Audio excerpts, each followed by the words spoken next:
Oui, il y a eu également cette réaction assez remarquée des chefs de l'Alequier. Ils ont fait une première sortie très forte pour condamner l'assassinat de Martinez Zogo et effectivement, ils ont dit que le président devait faire un effort pour qu'on sache la vérité. Sinon, le corps de Martinez Zogo serait enterré chez lui à Mbomeka dans le caveau familial. Et 2 jours plus tard, patatras, les mêmes chefs ont fait une autre sortie, cette fois pour présenter des excuses au chef de l'État, estimant que leurs propos avaient dépassé leurs pensées. Alors, comment avez-vous jugé ces différentes sorties des chefs de l'Alequier? À ces chefs de l'Alequier, je fais allégeance et je me mets à genoux. Enfin, on a trouvé au Cameroun des chefs qui savent à quoi ils servent. Ils sont les guides et les protecteurs de leur population.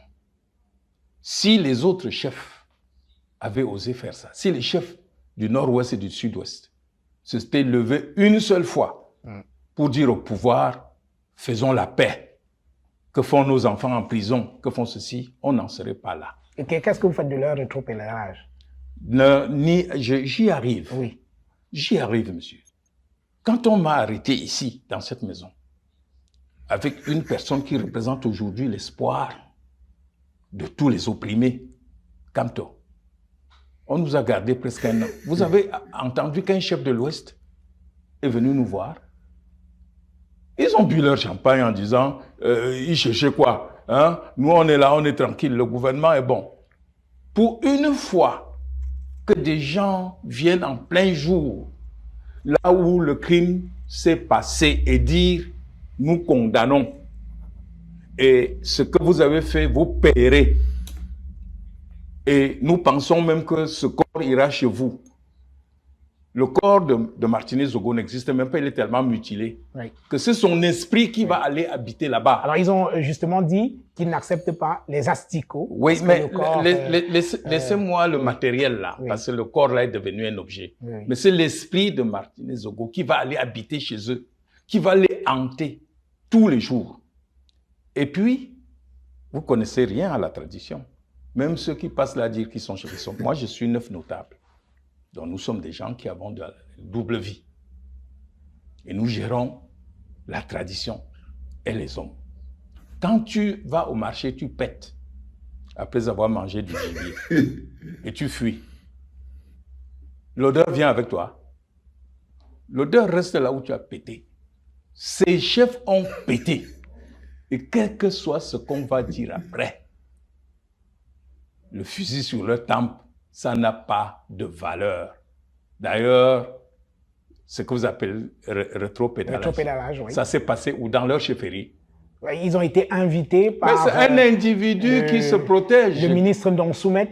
Et le ministre Donsoumet, c'est qui? C'est le patron de l'Alequier. C'est un mangeur qui voit en ce geste peut-être la cause de son éviction de la table de dîner. Il se dit que si l'Alequier dit qu'elle n'est plus avec Paul Biya, moi je suis de l'Alequier, Paul Biya risque de ne plus me permettre de manger. Il défend sa nourriture. Si on lui demande de donner 3 autres Zogo pour continuer à manger, il donnerait. Bonjour les enfants, c'est papa. Bienvenue dans notre premier podcast de la journée, les enfants. Bienvenue dans le 8 heures de la clinique. Et comme vous l'avez constaté, nous avons reçu aujourd'hui tonton Albert. Tonton Albert Zongan. C'est mon tonton, ok? Ce que j'aime sur ce monsieur, c'est un homme politique.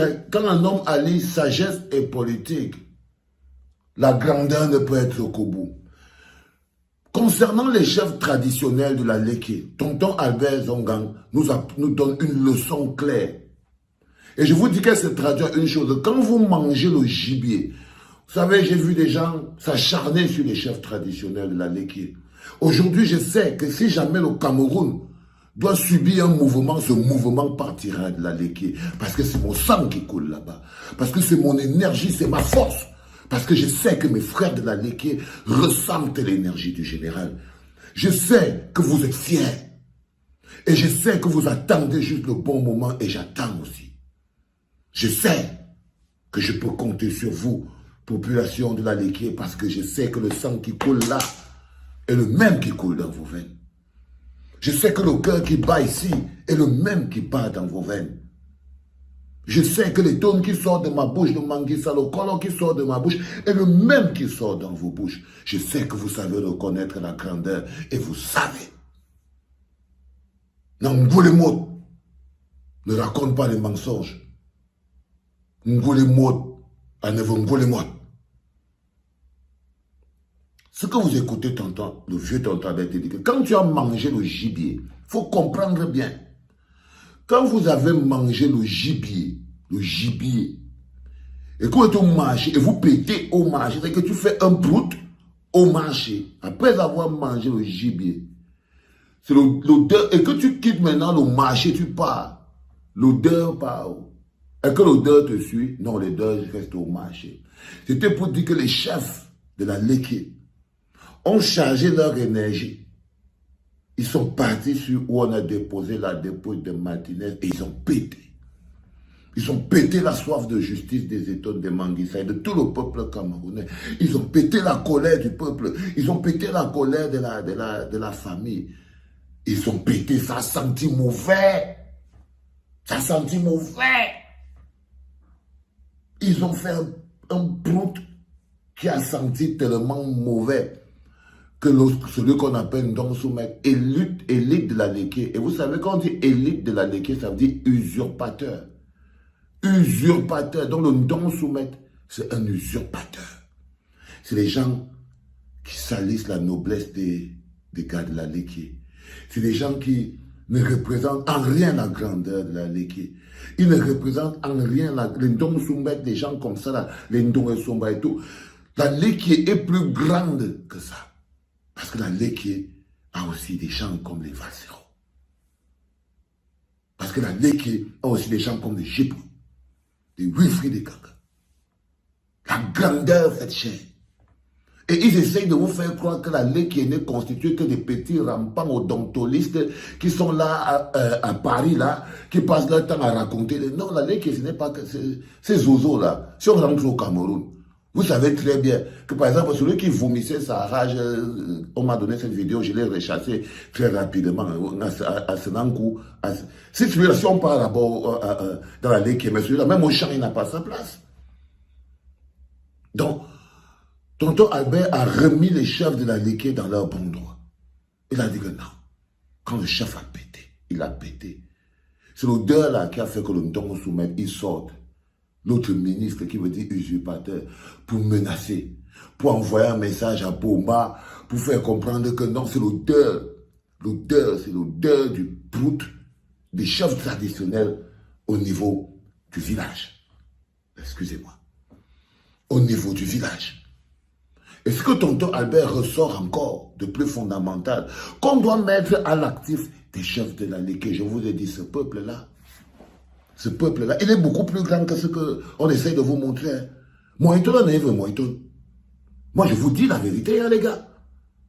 Ce peuple-là est 10 fois plus grand que le caractère rampant qu'on veut leur donner. Non. La Léké est 10, 20, 15 fois plus grand.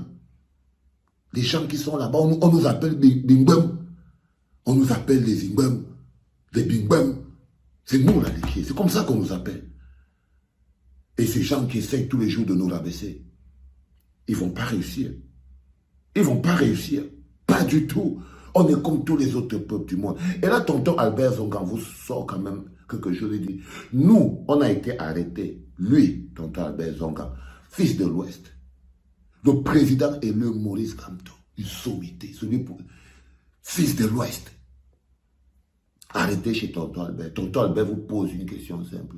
Est-ce que vous avez entendu un chef de l'Ouest se lever, péter même et venir changer d'avis? Tonton Albert pose une question simple.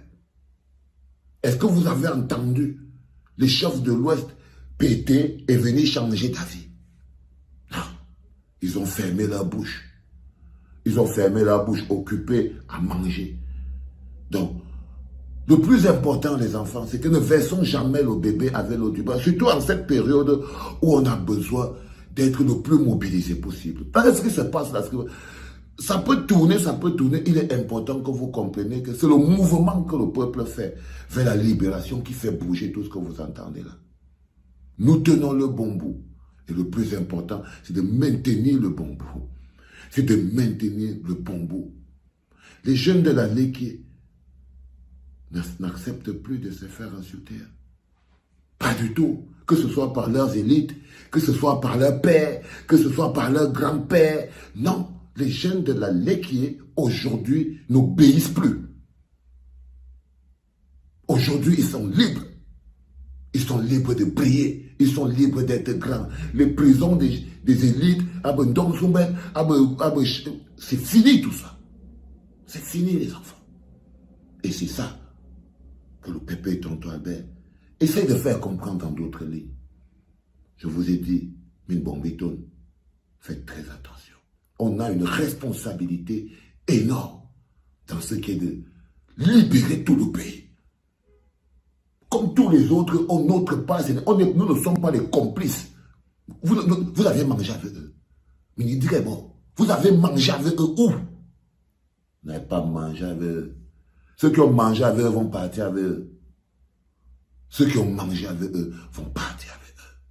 Ils vont partir avec eux. C'est aussi simple que ça. Mais vous allez prendre votre place dans le changement.